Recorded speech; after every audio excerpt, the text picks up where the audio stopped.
మారిపోయింది Qatar. Qatar దేశంలో America air base ఉంది.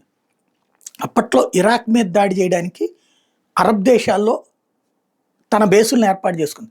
సౌదీ అరేబియాలో కావచ్చు, ఖతార్లో కావచ్చు, బహ్రెయిన్లో కావచ్చు, ఇరాన్లో కావచ్చు. ఇరాన్లోని స్థావరాన్ని తర్వాత తీసేసి ఇరాక్లో పెట్టుకుంది, ఇరాక్ని ఆక్రమించుకున్న తర్వాత. ఇప్పుడు ఆ స్థావరాల మీదనే నిన్న ఇరాన్ దాడికి పాల్పడింది. దాడికి పాల్పడ్డ తర్వాతన మిగతా స్థావరాల మీద పెద్దగా అటాక్ జరగలేదు, కానీ ఖతార్ మీద మెయిన్ అటాక్ చేసింది. ఆ అటాక్కి వాళ్ళ మీదకి వచ్చినటువంటి మిస్సైల్ అన్నిటి ఖతార్ దారిలోనే ధ్వంసం చేసింది.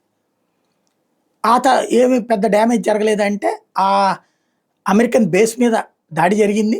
ఒక ఇద్దరు సైనికులు కూడా చనిపోయారు, అమెరికన్ సైనికులు. కొంత విమానాలు అయ్యి ధ్వంసమైనాయి. అది పోను పెద్దగా డ్యామేజ్ జరగల. లక్షల కోట్ల నష్టమేం కాదు. ఒక 50-100 కోట్లు లాస్ అయి ఉంటుంది అమెరికాకి. ఖతార్ దాన్ని కంట్రోల్ చేయడానికి వాడినటువంటి యుద్ధ విమానాలు, వాటికి వాడినటువంటి మిస్సైళ్ళు, వీటికి కనీసం ఒక 500 కోట్ల దాకా ఖర్చు అయి ఉంటుంది. తర్వాతన ఖతార్కి మిగతా గల్ఫ్ దేశాలు సంఘీభావం ప్రకటించడం, అందరూ కలిసి యుద్ధానికి సన్నద్ధం అవడం, ఇదంతా కనబడింది. అయితే ఎప్పుడైతే ఇరాన్ ఇజ్రాయెల్ మధ్య కాల్పుల విరమణ అని చెప్పేసి ట్రంప్ ప్రకటించాడో, దాంతో వీళ్ళందరూ కూడా ఆగిపోయినాయి. అసలు ఈ ఖతార్లోని అమెరికన్ ఎయిర్ బేస్ మీద దాడి చేసినందుకు ఎవరు దాడి చేయాలి? అమెరికా దాడి చేయాలి. ఆ అమెరికానే యుద్ధ విరమణ ప్రకటిస్తే ఇంకేం చేయాలి? కానీ ఖతార్కో సమస్య ఉంటుంది.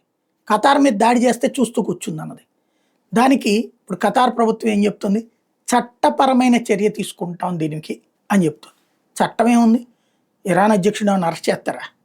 లేకపోతే ఆ మిస్సైల్ని ఏమైనా అరెస్ట్ చేస్తారా? ఏం చేయగలుగుతారు? చూడాలి.